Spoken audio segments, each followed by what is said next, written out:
Now, Ukraine is struggling on the battlefield, but it's claiming success in the Black Sea. So much that Ukraine's president says there's no longer any safe harbour for Russia there. Ukraine's military intelligence agency says it struck this Russian patrol ship with a drone on Tuesday.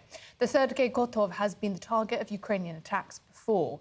But a spokesperson for Ukraine's defence intelligence agency says this time the ship was, quote, destroyed for sure. Ukraine says it has now disabled a third of Russia's Black Sea fleet, and Volodymyr Zelensky calls that a sign of Ukrainian might.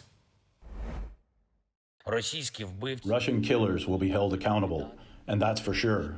Today, I want to thank all of our soldiers, all the units that restore security and control both in the Ukrainian skies and in our Black Sea.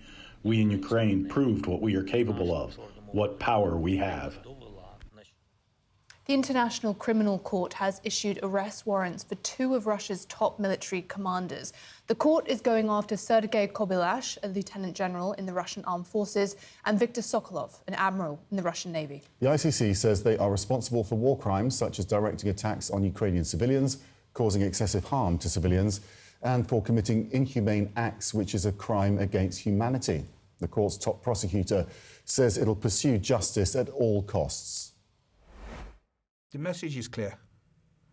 We will continue to investigate in Ukraine, go deeper, and we will not hesitate to bring further applications if and when the evidence requires us to do so. Russia, like the US, Ukraine and China, is not a member of the ICC. And not long ago, the Kremlin responded to the warrant saying it doesn't recognise them. CNN's Nick Payton-Walsh picks up the story. A profound development, really, in the war in Ukraine. Two key Russian military commanders, both functioning in the Black Sea area, issued arrest warrants by the International Criminal Court. Two of them, both accused of being involved in attacks on civilian infrastructure and essentially the damage that has caused to the civilian population, essentially killing innocent civilians here. The warrant points to two individuals, Admiral Viktor Sokolov and another man, Lieutenant General Sergei Kobylash, both of whom were key commanders in the Black Sea. The warrant suggests during the last couple of years, while much munitions fired against civilian areas were initially originating from the Black Sea fleet. That Black Sea fleet itself, though, targeted by Ukraine over the past hours. The Ukrainian intelligence service suggesting they managed to take out a patrol ship called the Sergei Kotov that cost $65 million, they said. Another example of how Ukraine has begun to project its force into areas that Moscow would normally have considered to be its safe territory. These outlying suggestions of Ukrainian strategic success, it comes at a time of extraordinary trouble for Ukraine here near the Eastern Front where I'm standing. You can hear the distant rumble of explosions far away from me.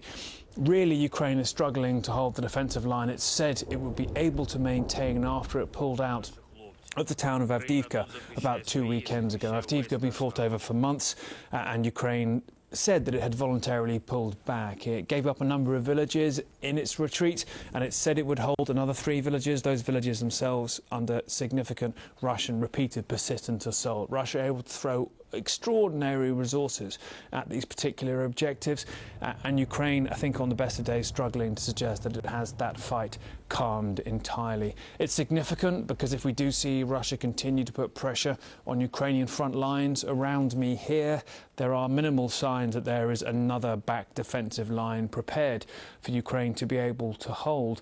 And so we are dealing with a very complex time for Ukraine at this moment. They're able to project success in the Black Sea. Yes, they even suggested in the recent days they hit a bridge 500 miles inside Russia. President Volodymyr Zelensky said they took 15 fighter jets out of the sky in February alone.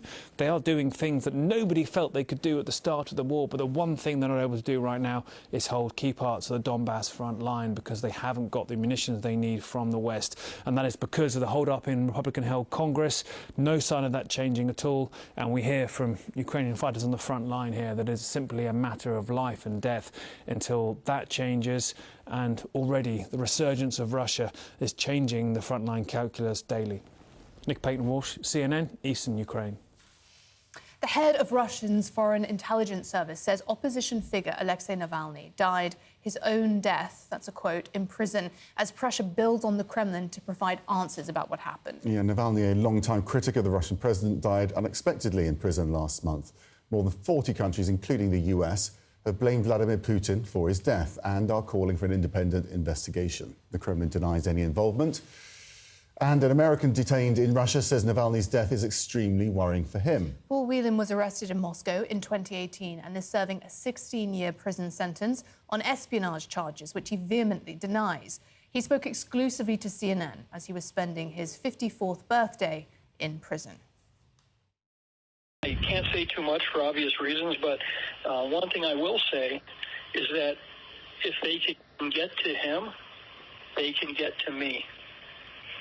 And what that means is, if they are willing to face the repercussions from the world for doing in somebody like Navalny, they are not going to think twice about doing in someone like me and then blaming the United States for not bothering to get me back in 5 years.